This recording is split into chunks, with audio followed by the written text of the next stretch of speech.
الذي أرسل إلى الناس كافة بشيرا ونذيرا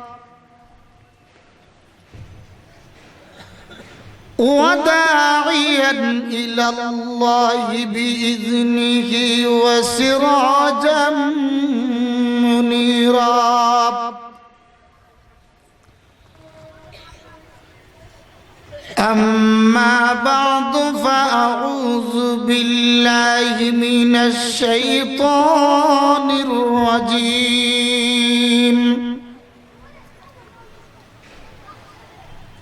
بسم الله الرحمن الرحيم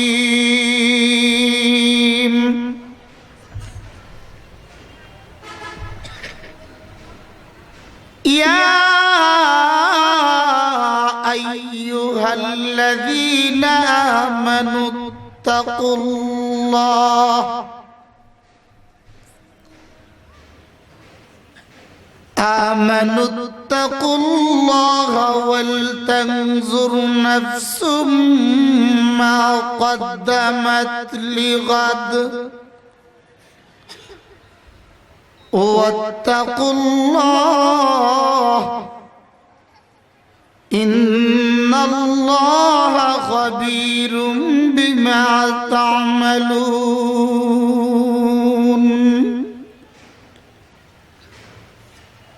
وقال النبي صلى الله عليه وسلم إنما الأعمال بالنيات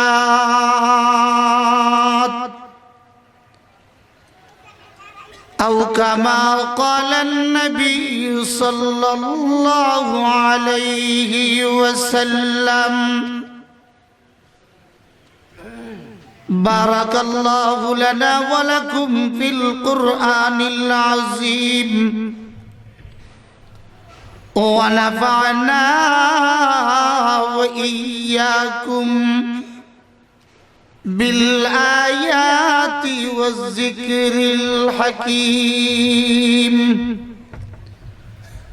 صلى الله على سيدنا ومولانا محمد وعلى آله وأصحابه وسلم صلى الله على سيدنا ومولانا محمد وعلى آله وأصحابه وسلم بلغ العلا بكماله كشف الضجى بجماله حسنت جميع خصاله صلوا عليه وآله لا إله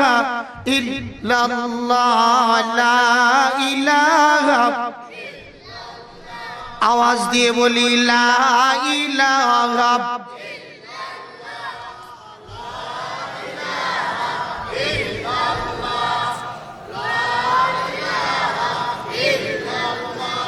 لا إله إلا الله لا إله إلا الله لا إله إلا الله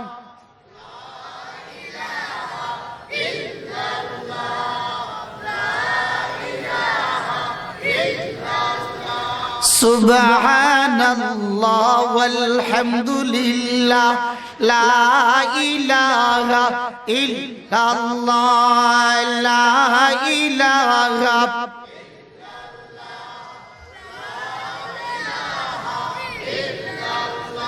لا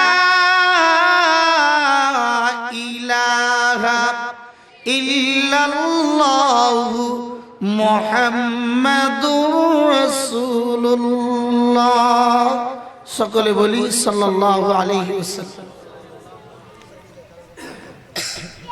সিলেট শহরের প্রাণকেন্দ্র ইয়াংস্টার যুব সংঘের উদ্যোগে 10ম বার্ষিক ওয়াজ মাহফিলের সিলেটের গণমানুষের হৃদয়ের স্পন্দন জামিয়া নুরিয়া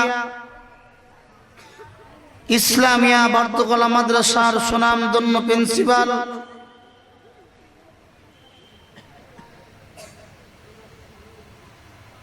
হযরতুল আল্লাম হযরত মাওলানা মজিদউদ্দিন সাহেব দামাত বারাকাতুহুম বারাকাল্লাহু ফি হায়াতি। উপস্থিত সর্বস্তরের ইসলাম প্রিয় মুসলমান ভাইরা, বাসাগরে অবস্থানরত অত্যন্ত আদরের শ্রদ্ধেয় মা ও বোনেরা, মহান আল্লাহ পাকের দরবারে অসংখ্য অগণিত লাখ কোটি শুকর জ্ঞাপন করছি,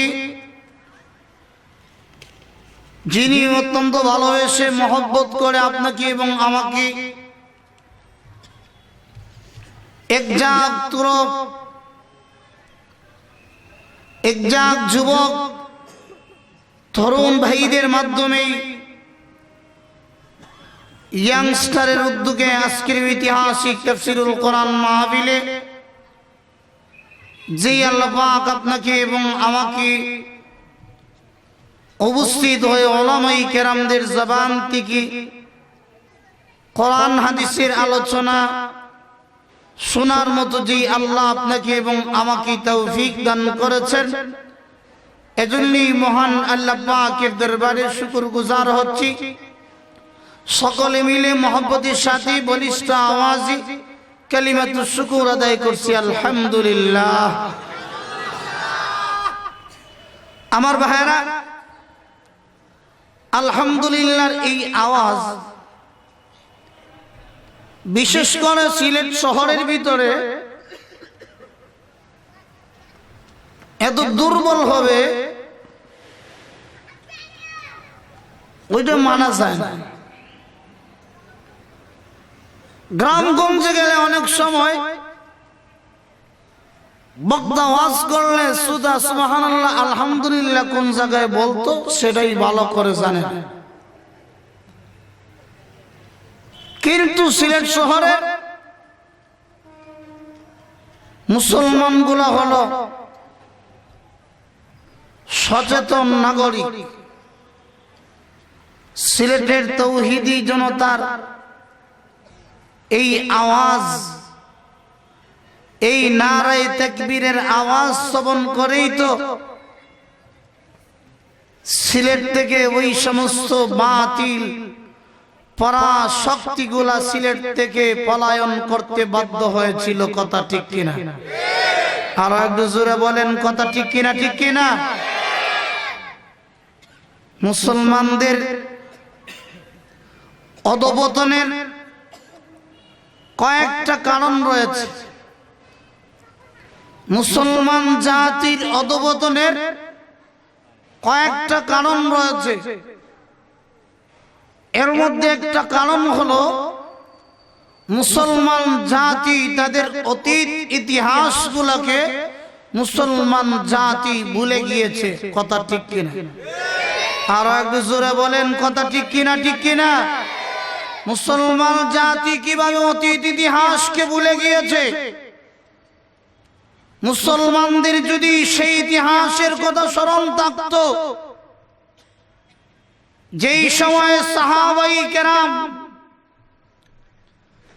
সংখ্যায় কম ছিলেন, কিন্তু ওই সময়ে সাহাবায়ে কেরামের ঈমানি চেতনা, ঈমানি জজবা এমন ছিল, সাহাবায়ে কেরাম অল্প সংখ্যক সাহাবায়ে কেরাম কিন্তু বাতিল পরা শক্তির সামনে যখন নারায়ে তাকবীরের যখন আওয়াজ উচ্চারণ করতেন, সাহাবায়ে কেরামের এই আওয়াজ শ্রবণ করে বেঈমান কাফেররা লেজ গুটিয়ে ময়দান থেকে পলায়ন করতে বাধ্য হয়েছিল। কথা ঠিক কিনা?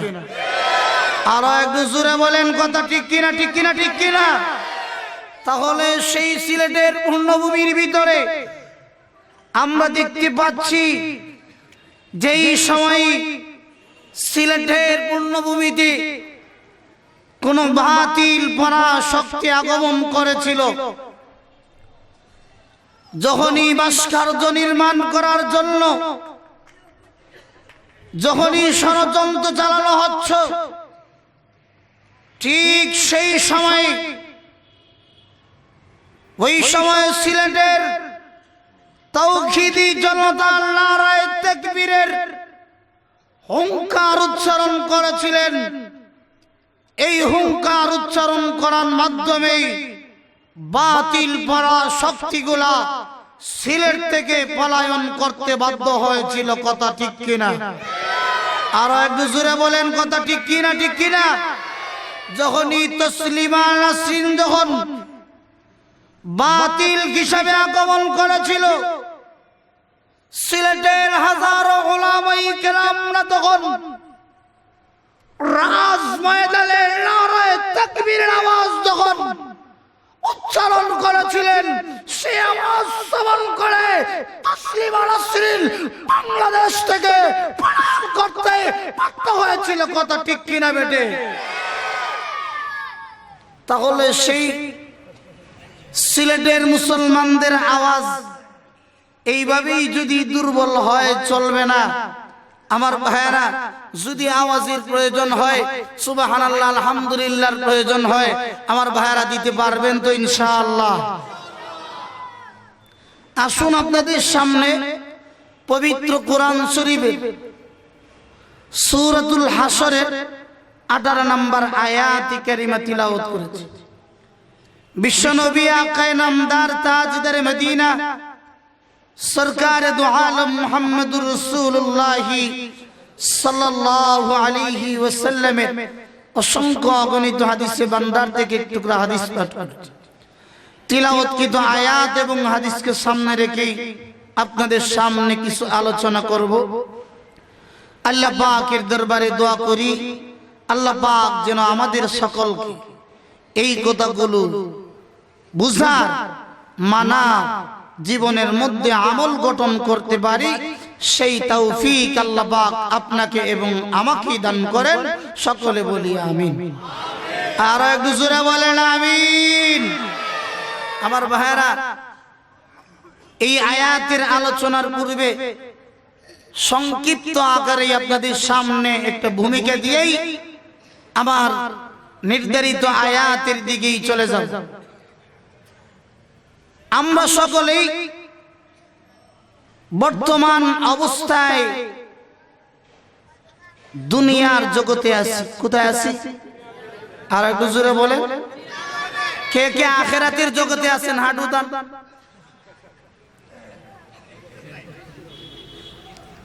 নাই? আমরা সকলেই দুনিয়ার জগতে আমাদের অবস্থান, বর্তমান কাল, বর্তমান সময়টা আমাদের দুনিয়ার জগতেই আমরা চলাফেরা করতেছি। আমার ভাইয়েরা, এই দুনিয়ার জগতের পূর্বে সর্বপ্রথমেই আমাদের অবস্থান এমন একটা জায়গায় ছিল যেই অবস্থান সম্পর্কে সকল মানুষগুলো অবগত নয়। কিছু মানুষ জানে, কিছু মানুষ জানে না। সর্বপ্রথমেই আল্লাহ পাক আপনাকে এবং আমাকে রূহ জগতে আল্লাহ পাক একত্রিত করে সকলকেই এই কথাটাই আল্লাহ বলে দিয়েছিলেন, আলাস্তু বিরাব্বিকুম ক্বালু বালা। রূহ জগতে আপনাকে এবং আমাকে আল্লাহ পাক সকলকেই একত্রিত করে এই কথাটাই ঘোষণা করেছিলেন, আলাস্তু বিরাব্বিকুম, আমি কি তোমাদের প্রভু নয়? আমি কি তোমাদের মাবুদ নয়? আমি কি তোমাদের খালিক নয়? আমি কি তোমাদের পালনেওয়ালা নয়? ওই সময় সকলেই ইমানদার, পুরুষ হোক নারী হোক, সকলেই এই কথাই বলেছিলাম, কালু বালা, হ্যাঁ অবশ্যই আপনি হলেন আমাদের পাল্লেওয়ালা, আপনি হলেন আমাদের রব, আপনি হলেন আমাদের সৃষ্টিকর্তা। সকলেই এই কথাই ঐক্যবদ্ধ হয়ে বলেছিলাম। কালু বালা, আপনি হলেন আমাদের পালনেওয়ালা আল্লাহ, আপনি আমাদের সব কিছু করতে পারেন, আপনি আমাদেরকে আপনার গোলামি করাতে পারেন, আপনি সম্মান দিতে পারেন, আপনি আমাদেরকে আপনার দাসত্ব গোলামি করতে দেওয়ার তৌফিক আপনি দিতে পারেন। সকলেই এই কথাটাই আমরা বলেছিলাম। আমার বায়রা, রূহ জগৎ থেকে আল্লাহ পাক আমাদেরকে দ্বিতীয় একটা জগৎ আমাদেরকে অতিক্রম করতে হয়েছে। আমার বায়রা, আলমে আরহামের মধ্যে আমরা কয়েকদিন অবস্থান করেছিলাম। মার পেটের ভিতরে আমরা ছিলাম 10 মাস 10 দিন, কম বেশি হতে পারে। ওই জায়গার মধ্যে আমরা কয়দিন ছিলাম? 10 মাস 10 দিন, কম বেশ হতে পারে। এই আলমে আরহাম থেকে দুনিয়ার জগতে আল্লাহ পাক আপনাকে এবং আমাকে প্রেরণ করে দিয়েছেন। রূহ জগতে কয়দিন ছিলাম? সেই প্রশ্ন আসরের কঠিন মুসিবতের সময় আল্লাহ পাক আপনাকে এবং আমার কাছ থেকে সেই হিসাব আল্লাহ গ্রহণ করবেন না। মার পেটের ভিতরে কয়দিন ছিলাম? 10 মাস 10 দিন ছিলাম। আমার ভাইরা, সেই হিসাবটুকু আল্লাহ পাক আপনার আমার কাছ থেকে গ্রহণ করবেন না।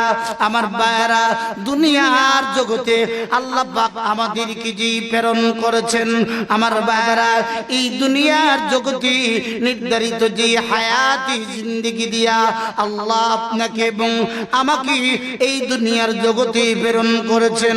আমার ভাইরা, এই দুনিয়ার জগতে কি করেছি? আল্লাহ পাক আমাদেরকে কিসের জন্য প্রেরণ করেছেন? আমরা কি করতেছি? হাসরের কঠিন মুসিবতের সময়ে আল্লাহ পাক আপনাকে এবং আমাকে সকলকেই সেই দুনিয়ার জীবন সম্পর্কে আল্লাহ পাক হিসাব গ্রহণ করতে হবে। সুবহানাল্লাহ।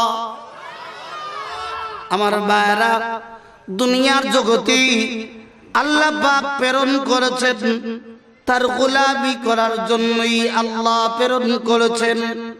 এই পৃথিবীর মধ্যে অসংখ্য অগণিত মাখলুকাত রয়েছে। আমার ভাইরা, সব মাখলুকাত গুলা মানুষের সেবাই করে। ইনসানের সেবার জন্যই আল্লাহ বিভিন্ন প্রজাতির বিভিন্ন প্রকারের মাখলুকাত আল্লাহ সৃষ্টি করেছেন। মানুষ জাতিকে কেবলমাত্রই আল্লাহ পাকের গোলামির জন্যই আল্লাহ সৃষ্টি করেছেন। সুবহানাল্লাহ। এই কারণে মাওলানা রুমি রহমাতুল্লাহ আলাইহি বলেন, মা খালাকতুল জিন্না ওয়াল ইনসা বিখাওয়া, মা খালাকতুল জিন্না ওয়াল ইনসা বিখাওয়া, जुज़ इबादत निस्त मक़सूद अज़ जहा, जुज़ इबादत निस्त मक़सूद अज़ जहा। মাওলানা রুমি রহমাতুল্লাহি আলাইহি বলেন, ও জগতের মানুষেরা, তোমরা যদি কোরআনের ওই আয়াতের দিকে যদি তোমরা লক্ষ্য করতে পারো, হে পৃথিবীর মানুষেরা, ওই আয়াতের দিকে যদি তোমরা ভালো করে লক্ষ্য করতে পারো, তাহলে অবশ্যই তোমরা বুঝতে পারবা যে মহান আল্লাহ পাক তোমাদেরকে একমাত্রই তার গোলামি করার জন্যই আল্লাহ দুনিয়ার জগতে তোমাদেরকে প্রেরণ করেছেন। সুবহানাল্লাহ। আমার ভাইরা, আল্লাহ পাক দুনিয়ার জগতে তার গোলামির জন্য আপনাকে এবং আমাকে প্রেরণ করেছেন। কিন্তু দুনিয়াতে আসার পরে আমরা কি করি?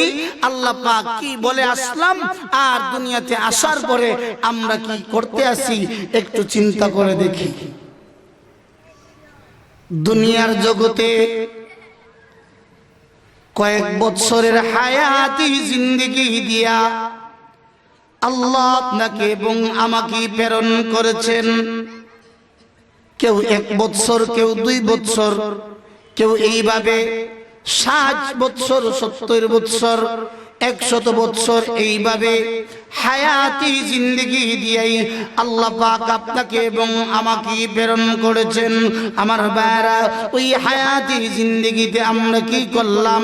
আমরা কি আল্লাহ পাকের গোলামি কতটুকু করলাম? একটু চিন্তা করে দেখি।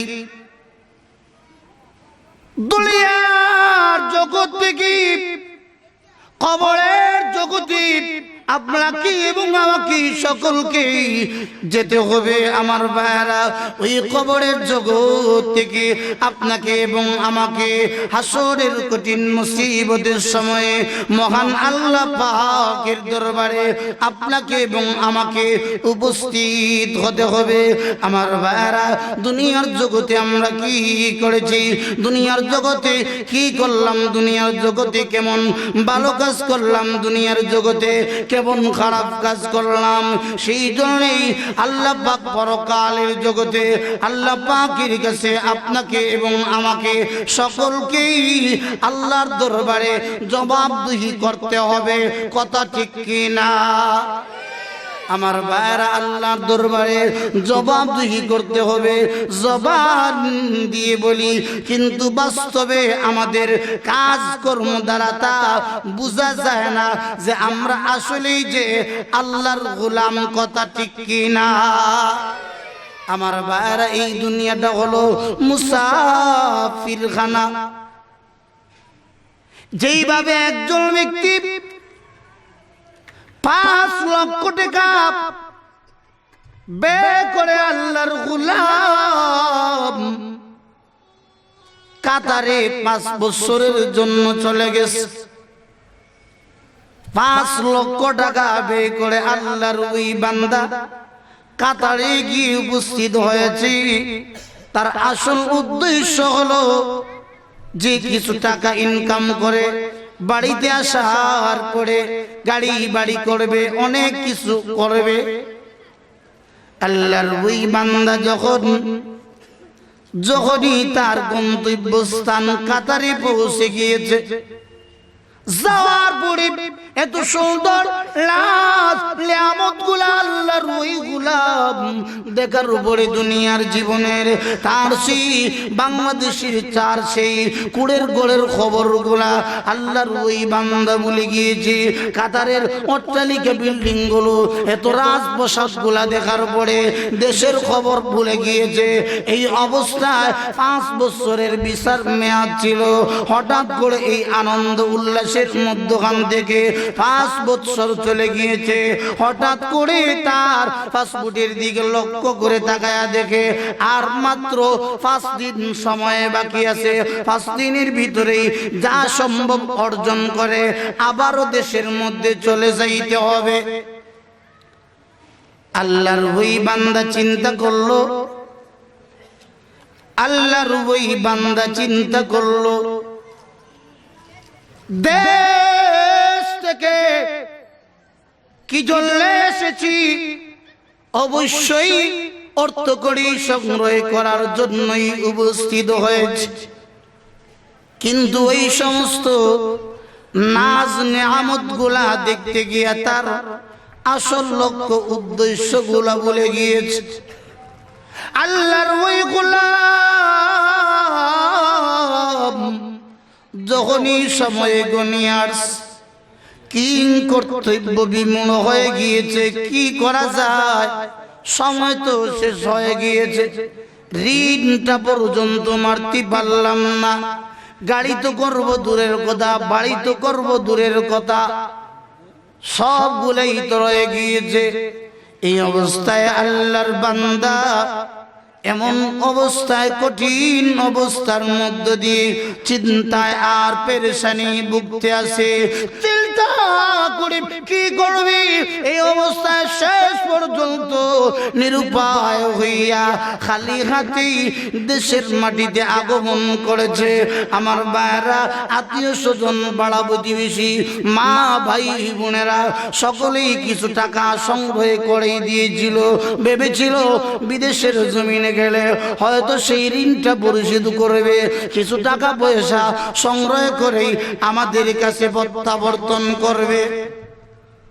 কিন্তু দেখা যায় যেই উদ্দেশ্য নিয়ে আল্লাহর ওই বান্দা বিদেশে গিয়েছিল, কাতারে গিয়েছিল, আসল উদ্দেশ্য ভুলে যাওয়ার কারণেই দেশের মাটিতে শূন্য অবস্থায় ফিরিয়ে আসতে সক্ষম হয়েছে।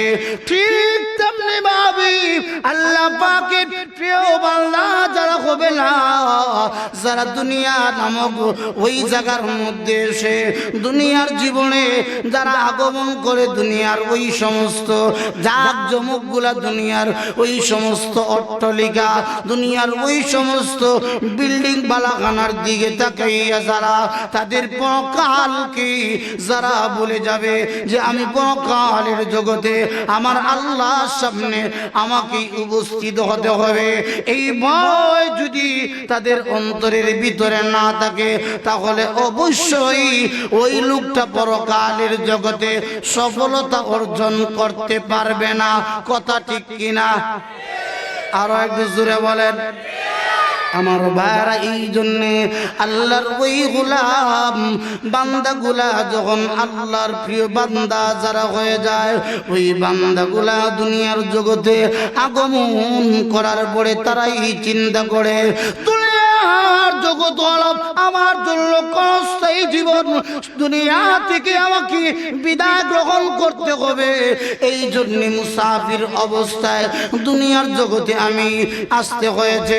দুনিয়ার জগৎ থেকে আমাকে যখন পরকালের জগতে যখন পাড়ি দিতে হবে, পরকালের জগতে যখন আল্লাহর দরবারে যখন আমি উপস্থিত হয়ে যাব, তখনই কেবলমাত্র আল্লাহর তৈরি জান্নাত আমার জন্য অবধারিত করে রেখে দেওয়া হবে। সুবহানাল্লাহ। এই কারণে প্রত্যেকটা মানুষের ভিতরে পরকালের ভয়, পরকালের কথাই প্রত্যেক মানুষের ভিতরে থাকতে হবে যে দুনিয়ার জগতে আমি আছি, এই দুনিয়ার জগতে হলো ক্ষণস্থায়ী জগৎ, এই দুনিয়ার জগৎ থেকে আমাকে প্রত্যাবর্তন করে আমার রবের সামনে আমি হাজিরা দিতে হবে। কথা ঠিক কিনা? এই কারণে আল্লাহ পাক তিলাওয়াতকৃত আয়াতের ভিতরেই আল্লাহ ঘোষণা করেন, ইয়া আইয়ুহাল্লাযীনা আমানুত্তাকুল্লাহ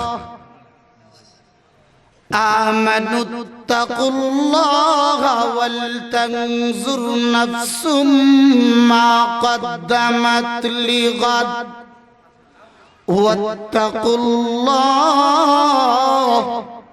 ইন্নাল্লাহা খাবীরুম বিমা তা'মালুন। আমার বারা, ওই আয়াতের ভিতরে আল্লাহ ঘোষণা করে দিয়েছেন, ইয়া আইয়ুহাল্লাযীনা আমানুত্তাকুল্লাহ, হে ঈমানদারেরা আল্লাহকে ভয় করো। কাকে ভয় করো? আরো একটু জোরে বলেন, আল্লাহকে ভয় করো। কেনই আল্লাহকে ভয় করার কথা আল্লাহ ঘোষণা করে দিয়েছেন? আমার ভাইরা, ইচ্ছা করলে তো আল্লাহ বেঈমান কাফেরদেরকে ভয়ের কথাই তো আল্লাহ ঘোষণা করতে পারতেন। মুফাসসিরিনে কেরামগণ তার একাধিক ব্যাখ্যা উল্লেখ করেছেন। এর মধ্যে একটা ব্যাখ্যা হতে পারে এটাই হলো যে আল্লাহ এইভাবেই আল্লাহ পাক ঈমানদারদেরকে আল্লাহর ভয়ের কথাই আল্লাহ ঘোষণা করে দিয়েছেন। তার কারণ হলো ঈমানদারের ভিতরে লা ইলাহা ইল্লাল্লাহু মুহাম্মাদুর রাসূলুল্লাহ ঈমানদার বলেছে।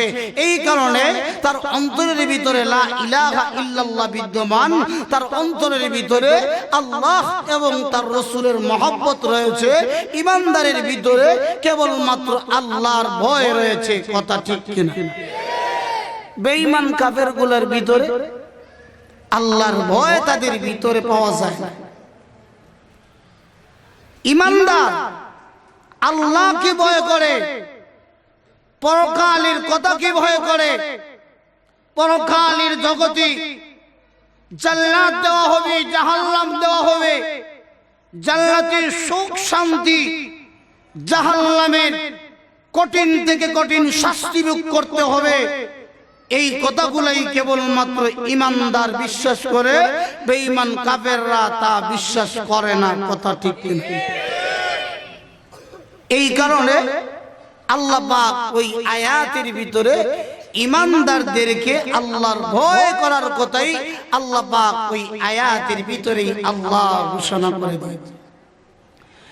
ইয়া আইয়ুহাল্লাযীনা আমানুত্তাকুল্লাহ আমানুত্তাকুল্লাহা ওয়াল তানজুর নাফসুম মা কদ্দামাত লিগাদ।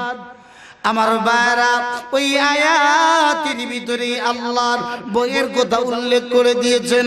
আমার ভাইরা, যেই মানুষটার ভিতরে আল্লাহর ভয় থাকবে, যেই মানুষটার ভিতরে আল্লাহর ভয় থাকবে, ওই মানুষটাই কোনো সময় আল্লাহর নাফরমানি করতে পারে না। যেই মানুষের ভিতরে আল্লাহর ভয় থাকবে, ওই মানুষটা কোনো সময় আল্লাহ পাকের নাফরমানি করতে পারে না। যেই মানুষটার অন্তরের ভিতরে আল্লাহর ভয় থাকবে, ওই মানুষটাই কোন সময় মদ পান করতে পারে না। যেই মানুষটার ভিতরে আল্লাহর ভয় থাকবে, ওই মানুষটা কোন সময় সুদ গ্রহণ করতে পারে না। কথা ঠিক কিনা?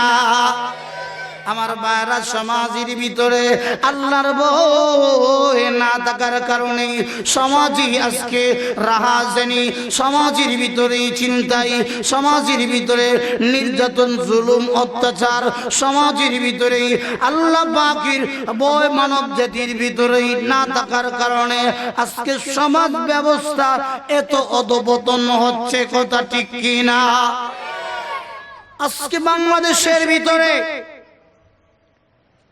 বাংলাদেশের সেই জমিনে প্রত্যেকটা মানুষের ভিতরে যদি পার্লামেন্ট থেকে নিয়ে সংসদ ভবন পর্যন্ত, যদি গ্রাম থেকে নিয়ে জেলা পর্যন্ত, বিভাগ পর্যন্ত, যদি প্রত্যেকটা সেক্টর মানুষের ভিতরে যদি আল্লাহর ভয় থাকতো, আল্লাহর কসম, সেই সমাজ ব্যবস্থা এত অধঃপতন হতো না। কথা ঠিক কিনা?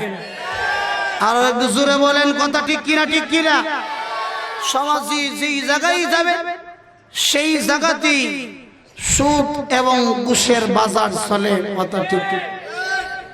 এমন কোন সেক্টর নাই, এমন কোন আদালত নাই, এমন কোন বিচার পাওয়া যায় না। আল্লাহু আকবার। সকল তো আর সমান হতে পারে না। বেশিরভাগ সময়ে, অনেক সময় অভিযোগ আমাদের কাছে প্রদান করে, হুজুর অমুক জায়গায় গেছিলাম, যাওয়ার পরে গোড় ছাড়া একটা কথাও বলে না। সমাজে এমন মানুষ আছে না? না? আর একটু জোরে বলেন, জোরে বলেন। আজকে সমাজের ভিতরে এমন অবস্থা বিরাজ করেছে।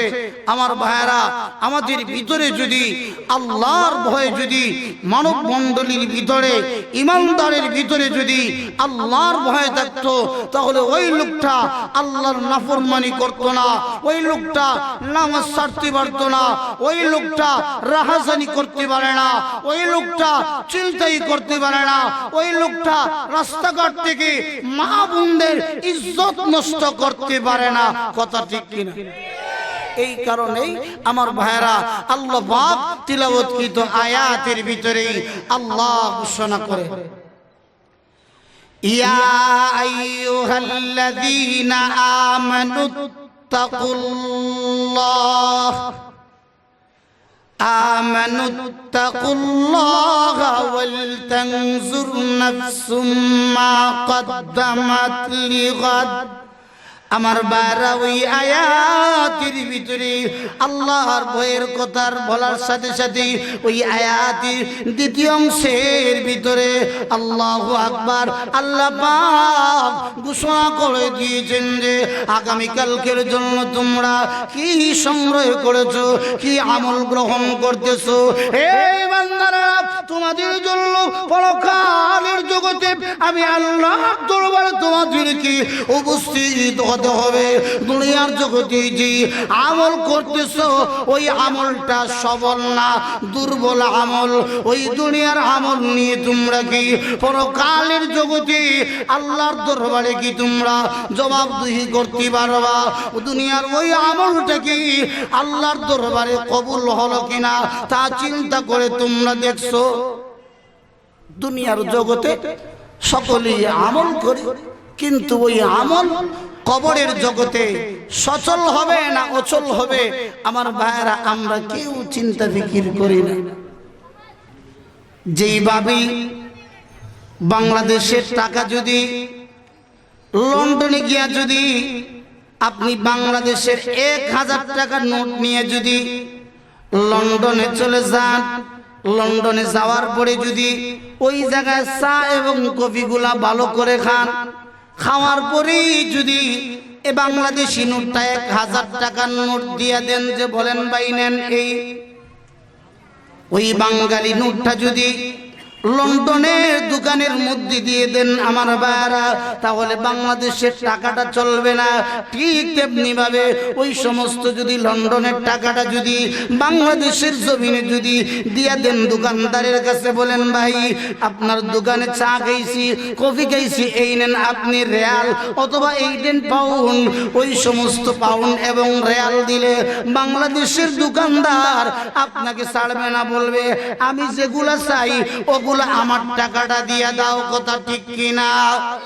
আমার ভাইরা, দুনিয়ার জগতের এক দেশের টাকা যদি অন্য দেশে চলতে পারে না, বাংলাদেশের টাকা যদি ভারতে চলে না, আমার ভাইরা ভারতের টাকা যদি পাকিস্তানে চলে না, লন্ডনের টাকা যদি বাংলাদেশে চলে না, আমেরিকার টাকাটা যদি বাংলাদেশের মধ্যে চলে না, আমার ভাইরা তাহলে দুনিয়ার জগতে যে আমল করতে আসি আমার ভাইরা, ওই আমলটা কি কবরের জগতে চলবে কিনা একটু চিন্তা ফিকির করার দরকার আছে না নাই? আমার ভাইরা, কয়জন লোক সেই সম্পর্কে আমরা চিন্তা করলাম? দুনিয়ার জগতের ওই আমল আপনার আমার জন্য কবরের জগতে আপনার আমার জন্য সার্থক হবে। দুনিয়ার জগতে যারা নেক কাজ করবে ওই সমস্ত নেক কাজের প্রতিদান কবরের জগতে আল্লাহর ওই গোলাম বান্দা বান্দীদেরকে দেওয়া হবে। আমার ভাইরা, ওই নেক আমল হাসরের কঠিন মুসিবতের সময়, ওই আমল হাসরের কঠিন মুসিবতের সময় আল্লাহর দরবারে কাজে আসবে। এই কারণে আমার ভাইরা একটু চিন্তা করে দেখি, পরকালের জগতে আপনাকে এবং আমাকে যেতে হবে। দুনিয়ার এই ক্ষণস্থায়ী জীবনের জন্য আমি এমন মেহনত মুজাহাদা করতে পারলাম, তাহলে পরকালের জগতের জন্য আমি কেমন মেহনত করলাম একটু চিন্তা করে দেখি। দুনিয়া বিবি বাচ্চা, দুনিয়ার ওই সমস্ত নাজ নিয়ামতের মধ্যে পড়ে আমরা আমাদের পরকালকে আমরা সকলেই ভুলে গেছি। ইয়া আইয়ুহাল্লাযীনা আমানুত্তাকুল্লাহ আল্লাহ ওয়ালতানজুর নাফসুম মা কদ্দামাত লিগাদ ওয়াত্তাকুল্লাহ ইন্নাল্লাহা খাবীরুম বিমা তা'মালুন। আমার বারা ওই আয়াতের ভিতরে দুইটা জায়গার ভিতরে আল্লাহ ওয়াত্তাকুল্লাহ শব্দ উল্লেখ করে দিয়েছেন। কেউ সেই শব্দ উচ্চারণ করে দিয়েছেন, মুফাসসিরিনে কেরামগণ লিখেন আল্লাহ পাক তাকিদবাচক শব্দ, আল্লাহ পাক দৃঢ়তা বুঝাইতে গিয়া ওই আয়াতের দুইটা জায়গার ভিতরে আল্লাহ ওয়াত্তাকুল্লাহ শব্দ আল্লাহ ঘোষণা করে দিয়েছেন। আমার বারা যার কারণে বলার একমাত্র এই কারণ হলো আমাদের ভিতরে পরকালের ভয়, আমাদের সকলের অন্তরের ভিতরে ওই আল্লাহ পাকের দরবারে উপস্থিত হতে হবে। এই ভয়টা যেন প্রত্যেকটা ইমানদারের ভিতরেই আসে। এই কারণেই আল্লাহ পাক দুই জায়গার ভিতরে ওয়াত্তাকুল্লাহ ঘোষণা করে দিয়েছেন। সুবহানাল্লাহ। এই কারণে পরকালের জগতে দুনিয়ার ওই মানুষগুলা, দুনিয়ার বিবি বাচ্চা আসবাব বস্তুগুলা দুনিয়ার জীবনে সহযোগিতা করে, সাহায্য সহযোগিতা একে অপরকে করে, কিন্তু পরকালের জগতে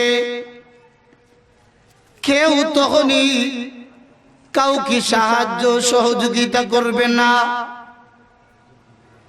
মার কাছে যখন সন্তান গিয়ে উপস্থিত হয়ে যাবে, ওই মা যেই সন্তানকে তার পেটে ধারণ করেছে, ওই মার কাছে গিয়ে সন্তান যদি উপস্থিত হয়ে যায় আর গিয়ে বলে, ও মা, হাসরের কঠিন মুসিবতের সময় তোমার সন্তান ধরা পড়ে গেছি একটা নেকির জন্য, হে বাপ, তুমি যদি একটা নেকি দাও গো বাপ, তাহলে তোমার সন্তান জাহান্নাম থেকে মুক্তি অর্জন করে জান্নাতে চলে যাবে। ওই সময় দেখা যাবে মা এই কথাই বলবেন না, দুনিয়াতে আমার কোনো সন্তান ছিল না। বাবার কাছে সন্তান উপস্থিত হয়ে যাবে, বাবাকে বাবা বলে সম্বোধন করবে। ওই সময় বাবা বলবে, আমারই ভয় হয়, আমারই ভয় হয়, আমারই ভয় হয়, কি অবস্থা যেন চলে যায়। আজকে কিয়ামতের কঠিন মুসিবতের সময় আমার আমলনামা কেমন হবে, আমার আমলনামা ডান হাতে হবে না, আমার আমলনামা বাম হাতে হবে। এই বয়ে আমি চিন্তিত, এই বয়ে আমি পেরেশান। এই কারণে বাবা তার সন্তানকে, কলিজার টুকরা সন্তানকে সাহায্য সহযোগিতা করবে না। আমার ভাইরা, এইভাবেই যতই ধরনের মহব্বতের লোক হয় না কেন, ভালোবাসার মানুষ হয় না কেন, পরকালের জগতে কেউ কাউকে সাহায্য করবে না। কথা ঠিক নেই? আর একটু জোরে বলেন। দুনিয়ার জগতে বহু বন্ধু বান্ধব পাওয়া যায়, অনেক আত্মীয় স্বজন পাওয়া যায় আমার ভাইরা, কিন্তু মরণের সাথে সাথে একটা বন্ধু আমাদের সাথী সঙ্গী হয় না। কথা ঠিক কিনা? আর একটু জোরে বলেন। এক বেচারার তিনজন বন্ধু মারা যাওয়ার মুহূর্তে যখন তার রূহ বাহির করা হবে, আল্লাহর ওই বান্দায় কোন ভাবেই মানে আওয়াজটা দিতেছে আর বলতেছে, ও আমার পাড়া প্রতিবেশীরা, হে আমার বন্ধু বান্ধবেরা, কে আসো, এই মুহূর্তে আমার মৃত্যু হয়ে যাবে, সাকরাত চলতেছে, এই মুহূর্তে কেউ কি আমাকে সহযোগিতা করতে পারবা? তখন তার একজন বন্ধু বলল, হ্যাঁ, আমি আপনাকে একটু সহযোগিতা করতে পারি। সহযোগিতাটা হলো এই, আপনি যখন মৃত্যুবরণ করবেন তখনই আপনাকে আমি গোসল করাইয়া সুন্দর করে আপনাকে দাফন কাফন করতে পারি। দ্বিতীয় বন্ধু উপস্থিত হয়ে বলে যে, আর কেউ কি আছেন যে আমাকে আমার মরণ হওয়ার পরে আমাকে কেউ সাহায্য সহযোগিতা করবা? দুই নম্বর ব্যক্তি বলে, বন্ধুরে, তুই মারা যাওয়ার পরে আমি একটা কাজ করতে পারি, যেই কাজটা হলো মাঝে মধ্যে গিয়া তোর কবরে গিয়া কিছু ফুল সজ্জা দিয়ে আসবো, মাঝে মধ্যে তোর কবরটাকে ভালো করে ঝাড়ু দিয়ে পরিষ্কার করে দিয়ে আসবো। এছাড়া আর কোনো লাভবান কোনো ফায়দা করার জন্য কিছু করতে পারবো না। তার 3 নাম্বার বন্ধু শেষ মুহূর্তে তার চোখের সামনে উপস্থিত হয়ে গিয়েছে। আল্লাহর ওই বান্দা তৃতীয় বন্ধুকে প্রশ্ন করলো, ওরে আমার বন্ধু, 2 জন বন্ধুকে কথাই বলেছি, একজন আমাকে বলেছে আমাকে দাফন করবে, আমাকে নামাজ পড়াবে, আমাকে সুন্দর করে গোসল পড়াইবে। দ্বিতীয় ব্যক্তি বলল আমার কবর কি মাঝে মধ্যে প্রদক্ষিণ করবে, দেখাশোনা করবে, কবরের মধ্যে গিয়া মাঝে মধ্যে ঝাড়ু দিয়ে পরিষ্কার করবে, ফুল সজ্জা দিয়ে মহব্বত দেখাবে। কিন্তু 3 নাম্বার বন্ধু যিনি, তিনি বলল ওরে আল্লাহর গোলাম, টেনশন করতে হবে না, চিন্তা করতে হবে না, তোর 2 জন বন্ধু যদিও তোর কাছ থেকে চলে যায়, চিন্তা করিস না, পেরেশানি অনুভব করিস না, আমি তো তোর সাথে রয়েছি, আমি কবরের জগতে তোর সাথেই থাকবো, হাসরের ময়দানে তোর সাথেই থাকবো, কিয়ামতের কঠিন মুসিবতের সময় তোর সাথী সঙ্গী হয়ে আমি থাকবো। সুবহানাল্লাহ। আমার ভাইয়েরা, যখন তৃতীয় বন্ধু যখন এই কথাই বলল, তখন ওই আল্লাহর গোলাম এই কথাই বলল যে প্রথম 2 জন আমাকে যে জবাব দিয়েছে, তৃতীয় বন্ধু এইভাবেই আমাকে অন্য জবাব দিয়েছে।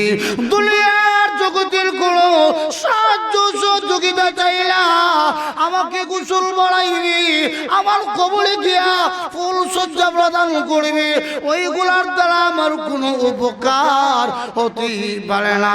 কিন্তু শেষ যে বন্ধুটা ছিল, ওই বন্ধুটা আমাকে বলল নাকি আমার কবরের জগতে আমার সাথেই থাকবে, আর এই কথাই বলতেছে, ওরে বন্ধু, আমি কিন্তু খুব অসহায়, খুবই দুর্বল, কবরে থাকবো ঠিক, আমি কিন্তু দুর্বল, তুমি আমাকে আল্লাহর নাফরমানি করে তুমি আমাকে দুর্বল বানায়া দিয়েছ। আল্লাহু আকবার।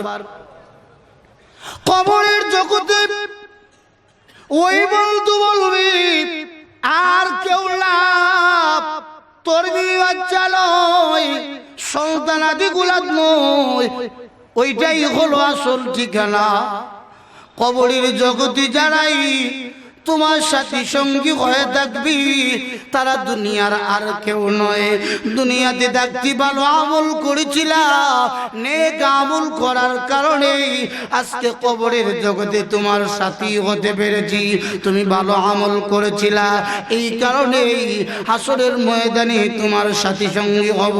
দুনিয়ার জগতে কোরআন তিলাওয়াত করেছিলা, এই কারণেই কবরের জগতে তোমার সেই কোরআন আল্লাহ পাকের ফেরেশতাদের সাথে ঝগড়া করবে। দুনিয়ার জগতে তাহাজ্জুদ গুজারছিলা, এই তাহাজ্জুদ পড়ার কারণে কবরের জগতে গিয়া ওই তাহাজ্জুদ আপনার আমার জন্য আল্লাহর রহমতের ফেরেশতাদের সাথে ঝগড়া করবে আর বলবে, ওরে আল্লাহর ফেরেশতারা রে, আল্লাহর ওই বান্দাকে যদি নাজাত না দেওয়া হয়, মাফ করে যদি না দেওয়া হয়, তাহলে ততক্ষণ পর্যন্ত তাদের সাথে থেকে তাদের কাছ থেকে আমরা যেতে পারি না। যতক্ষণ পর্যন্ত আল্লাহর ওই বান্দাকে জান্নাতের পোশাক না পরানো হবে, ততক্ষণ পর্যন্ত আল্লাহর কসম কবর থেকে তার সাথী হয়ে আমরা চলে যেতে পারি না। সুবহানাল্লাহ। এই কারণে আমার মারা দুনিয়ার জগতে বিবি বাচ্চাদের সাথে মহব্বত করতে পারি, আত্মীয় স্বজন বন্ধু বান্ধবেরা সকলকে মহব্বত করতে পারি, কিন্তু মরণের সময়ে ওইগুলো সব প্রত্যেকেরই কাজেই ব্যস্ত হয়ে যাবে। আপনাকে এবং আমাকে অন্ধকার কবরে নিয়ে আপনাকে এবং আমাকে একাই কবরের জগতে থাকতে হবে, কথা ঠিক কিনা? এই কারণে আমার ভাইরা আল্লাহর সাথে আমাদের সম্পর্ক জুড়াতে হবে। আমার ভাইরা দুনিয়ার মার কাছে যদি সন্তান অন্যায় করে কিনা, আর জোরে বলে, মার কাছে সন্তান অন্যায় করে, বাবার কাছে সন্তান অন্যায় করে, গভীর রজনীতে ওই বাবা তার কলিজার টুকরা সন্তান আব্দুল্লাহকে ঘর থেকে তাড়াইয়া দেয়, বাহির করে দেয়। মা কিন্তু সন্তানের সেই বিচ্ছেদের যন্ত্রণা কষ্ট মা নিজেই অনুভব করে। এই কলকনে ঠান্ডা শীতের মধ্যে আমার আব্দুল্লাহ কোথায় চলে গিয়েছে, কার বাড়ির মধ্যে গিয়া আমার সেই কলিজার টুকরা সন্তান আব্দুল্লাহকে উপস্থিত হবে, কে আমার সন্তানকে আশ্রয় দিবে? এই বলেই মা সন্তানের বিচ্ছেদের যন্ত্রণায় আল্লাহু আকবার, মা ঘরের ভিতরেই কাঁদতে আছে। বাবা তার সন্তানকে ঘর থেকে তাড়াইয়া দিয়েছে। সন্তান যখন ঘর থেকে তাড়াইয়া দিয়েছে, সন্তান অন্যান্য মানুষের দরজার সামনে গিয়ে উপস্থিত হয়ে গিয়েছে। পাড়া প্রতিবেশী আত্মীয় স্বজনের ঘরের দরজার সামনে গিয়া গভীর রজনীতে উপস্থিত হয়ে গিয়েছে। গভীর রজনীতে অনেকেরই ঘরের দরজায় গিয়ে নক করেছে, আওয়াজ করেছে। আমার ভাইরা কেউ তখনই ঘরের দরজা কেউ খুলতে পারে না, খুলে নাই। সেই সন্তান নিরুপায় হইয়া, নিরাশ্রয় হইয়া আবারই তার কলিজা টুকরা মার ঘরের দরজার সামনে উপস্থিত হয়ে গেছে। মা ঘুমাইলাই, আমার সন্তান কোথায় গিয়েছে? শীতের কাপড় নাই, আমার সন্তানকে কে আশ্রয় দিবে? এই বলে মা ঘুমাইলাই। গভীর রজনীতে মা কতক্ষণ পর্যন্ত মার চোখে সামান্য ঘুম চলে আসছে। আসার সাথে সাথেই শুনে ঘরের দরজায় কে যেন একজন ব্যক্তি আওয়াজ দিয়েছে। মা চিন্তা করলো, এত গভীর রজনীতে কোনো পাড়া প্রতিবেশী আমার ঘরের দরজায় আগমন করতে পারে না, আমার ঘরের দরজায় এসে উপস্থিত হতে পারে না। নিশ্চয় মনে হয় আমার আব্দুল্লাহ আমার দরজায় উপস্থিত হয়ে গেছে। সুবহানাল্লাহ। মা ঘরের দরজা খুলে দিয়েছে। খুলে দেওয়ার সাথে সাথে মা লক্ষ্য করে তাকায়া দেখি তার সন্তান আব্দুল্লাহ কলকলে টানা শীতের মধ্যে কাঁপতে আছে। শরীরের মধ্যে শীতের কাপড় নাই, জামা নাই, কিছুই নাই। এই অবস্থায় শরীরের মধ্যে কাঁপতে আছে, কোন কোন করে ঠান্ডা শীতের মধ্যে। আল্লাহু আকবার। ওই মার সন্তান মায়ের সামনে উপস্থিত হয়ে গিয়েছে। ঠান্ডা, কেমন ঠান্ডা! আল্লাহু আকবার। শরীরটা বরফ হয়ে গিয়েছে। মার পায়ের মধ্যে পড়ে সন্তান মা ভিচায়। আমার বায়রা মা তার সন্তানকে কুলে জড়াইয়া ধরে আর বলে, সন্তান রে, কেন অন্যায় করলে, কেন অপরাধ করলে? অন্যায় যদি না করতি তাহলে আরামের বিছানায় তুই ঘুমাইতে পারতে। এই বলে মা তার সন্তানকে বলে, যা যা তোর বাবার কাছে গিয়ে উপস্থিত হয়ে যা, তোর বাবা তোকে মাফ করে দিবে। গভীর রজনীতে সন্তান গিয়ে যখন তার বাবার ঘরের দরজার ভিতরে গিয়ে প্রবেশ করেছে, বাবার পায়ের মধ্যে পড়ে হাউ মাউ করে কাঁদতে আসে। আমার ভাইরা চোখের পানি ফেলে দিয়া ওই সময় সন্তান কান্দে, বাবা কান্দে, মা কান্দে, একত্রিত কান্নার রুল পড়ে গিয়েছে। একে অপরকে জড়ায়া ধরে কেউ কিছুই বলতে পারে না। বাবা তার সন্তান কি লক্ষ্য করে বলে, এই সন্তান তুই যদি আমার অবাধ্য হতে না, আমার কথা যদি পালন করতে, তাহলে এই গভীর রজনীতে তোকে তো কষ্ট করতে হতো না। যা যা, তোর সমস্ত অন্যায় এবং অপরাধগুলো আমি তোর বাবা মাফ করে দিলাম। আমার ভাইরা, ওই মা এবং বাবার কাছে যদি সন্তান অন্যায় অপরাধ করার কারণে যদি মা এবং বাবা যদি অন্যায় অপরাধগুলোকে ক্ষমা করতে পারেন আমার ভাইরা, তাহলে ওই মা এবং বাবার চাইতে কোটি কোটি গুণ দয়াশীল হলেন আল্লাহ। কথা ঠিক কিনা? আর একটু জোরে বলেন। আমার ভাইরা, ওই সময়ে যদি মার দরজার সামনে উপস্থিত হওয়ার কারণে যদি গভীর রজনীতে মা এবং বাবা তার সন্তানের অন্যায়কে অপরাধকে যদি মা এবং বাবা মাফ করতে পারে, ঠিক তেমনি ভাবে আল্লাহর দরবারে যদি গভীর রজনীতে উঠি তাহাজ্জুদের নামাজ পড়ে, আওয়াবিল পড়ে, সিরাত পড়ে, কোরআন তিলাওয়াত করে আল্লাহর ওই বান্দা যদি আল্লাহর কুদরতি পায়ে যদি সেজদা দিতে পারে, দেওয়ার মতোই যদি দিতে পারে, বলার মতোই যদি বলতে পারে, আমার ভাইয়েরা, আল্লাহ পাক সব সময় বান্দাকে ক্ষমা করে দেওয়ার জন্যই আল্লাহ প্রস্তুত রয়েছেন। সুবহানাল্লাহ। हर घड़ी देने के तू तैयार है, हर घड़ी देने के तू तैयार है, जो न मांगे उससे तू बेजार है, जो न मांगे उससे तू बेजार है। अल्लाह पाकेर दरबारे सब समय আল্লাহ পাক তার গোলাম বান্দা বান্দীকে দেওয়ার জন্যই আল্লাহ পাক প্রস্তুত রয়েছেন। আমার ভাইরা, দুর্বলতা হলো আমাদের ভিতরে, আমরা বলতে পারি না, আমরা চাইতে পারি না, চাওয়ার মতো চাই না, বলার মতো বলতে পারি না। আমার ভাইরা, এক পুরো চোখের বাড়ি ফেলে দিয়া যদি আল্লাহর দরবারে বলি, ওরে মালিক অন্যায় করেছি, অপরাধ করেছি, এখন থেকে তওবা করলাম, আল্লাহ আর জীবনে কোনোদিন তোমার নাফরমানি করব না, এমন আল্লাহ পাকের অসংখ্য অগণিত আশিক রয়েছেন, আল্লাহর প্রিয় বান্দা রয়েছেন, যারা গভীর রজনীতে আল্লাহ পাকের প্রশংসা এবং তারিফ করতে থাকেন। কথা ঠিক কিনা?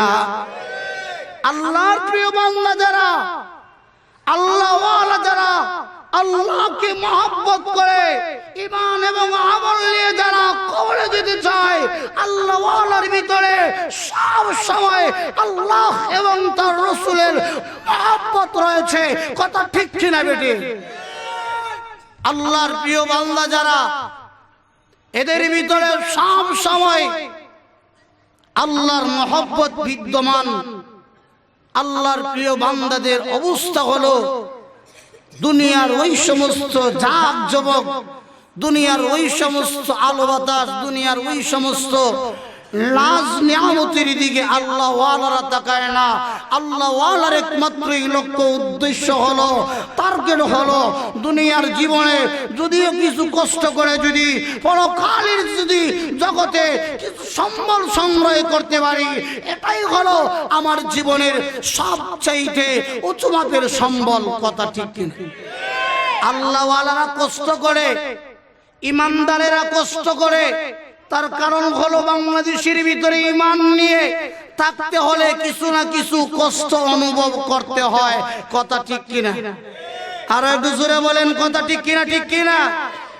কোরআনের পক্ষে কথা বলবেন, কোরআনের পক্ষে কথা বলবেন, ঈমানের পক্ষে কথা বলবেন। হক কথা বলবেন, নাস্তিক মুরতাদদের বিরুদ্ধে কথা বলবেন। এই কথা বললেই আপনার ব্যাপারে 44 জারি হয়ে যাবে। কথা ঠিক কিনা? আর একটু জোরে বলেন কথা ঠিক কিনা, ঠিক কিনা, ঠিক কিনা? যখনই আমার উস্তাদ আল্লামা আহমদ শফি দামাত বারাকাতুহুম বারাকাল্লাহু ফি হায়াতি, সকালে বলুন আমিন। আর একটু জোরে বলেন আমিন, আমিন বলেন। যেই সময় ইমানদারের সেই চেতনা নিয়ে, ইমানদারের সেই চেতনা নিয়ে হক এবং বাতিলের মধ্যে যখন দ্বন্দ্ব লেগেছিল, ঠিক সেই সময়ে বাংলার সেই সূর্য সন্তান যখনই চট্টগ্রাম থেকে যখন এই দুর্বার আন্দোলন শুরু করেছিলেন, এমন দুর্বার আন্দোলন শুরু করেছিলেন, সেই দুর্বার আন্দোলন দেখতে গিয়া হাজারো নাস্তিক মুরতাদগুলো এই আন্দোলন দেখার পরে এই দেশ থেকে ভারতে পলায়ন করতে বাধ্য হয়েছিল। কথা ঠিক কিনা? আর একটু জোরে বলেন কথা ঠিক কিনা, ঠিক কিনা? এই সমস্ত ওলামায়ে কেরামদের হুঙ্কার ব্যথা যাবে না। এই দেশের যুবকদের ঈমানি চেতনা ব্যথা যাবে না। এই সমস্ত কোরআনের মাহফিল ব্যথা যাবে না। হয়তো দুনিয়ার জগতে ঈমানদারেরা কষ্ট করে, কষ্টকে বরণ করে নিতেছে, কিন্তু পরকালের জগতে হাসতে হাসতে জান্নাতের মধ্যে পৌঁছে যাবে। সুবহানাল্লাহ। আর একটু জোরে বলেন কথা ঠিক কিনা, ঠিক কিনা? তাহলে এই দেশে যদি ইসলাম এবং কোরআনকে, ঈমান এবং যদি মুসলমানদেরকে ঈমান নষ্ট করার জন্য, মুসলমানদেরকে অন্য ধর্ম অবলম্বী বানানোর জন্য যদি কোন ষড়যন্ত্র বাংলাদেশের ভিতরে আগমন করতে পারে, তার কারণ হলো সব সময় ষড়যন্ত্রকারীরা, ইসলাম বিদ্বেষী ষড়যন্ত্রকারীরা মুসলমানদের পিছনে রয়েছে। কথা ঠিক কিনা? আর একটু জোরে বলে। এই ইসলাম এবং কোরআন কি যদি ঈমান রক্ষা করতে গিয়া, যদি ইসলাম এবং কোরআন কি যদি তাফসীর মাহফিলকে রক্ষা করতে যদি প্রয়োজন হয়, যদি সময় আসে, এই দেশের হাজারো কোটি মুসলমান ইমানদার তাদের রক্তের বিনিময়ে হলে ইসলাম এবং কোরআনকে রক্ষা করবে ইনশাআল্লাহ। আল্লাহ পাকের দরবারে দোয়া করি, আল্লাহ পাক যেন আপনাকে এবং আমাকে ঈমান এবং আমল নিয়ে পরকালের জগতে আল্লাহর দরবারে উপস্থিত হতে পারি, সেই তৌফিক আল্লাহ পাক দান করেন। সকলে বলি আমিন। আর একটু জোরে বলেন আমিন। আমরা যা কিছু বললাম, যা শ্রবণ করলাম, আল্লাহ যেন আমাদের সকলকে নেক আমল করার তৌফিক দান করেন। সকলে বলি আমিন। ওয়া আখিরু দাওয়ানা আনিল হামদুলিল্লাহি রাব্বিল আলামিন।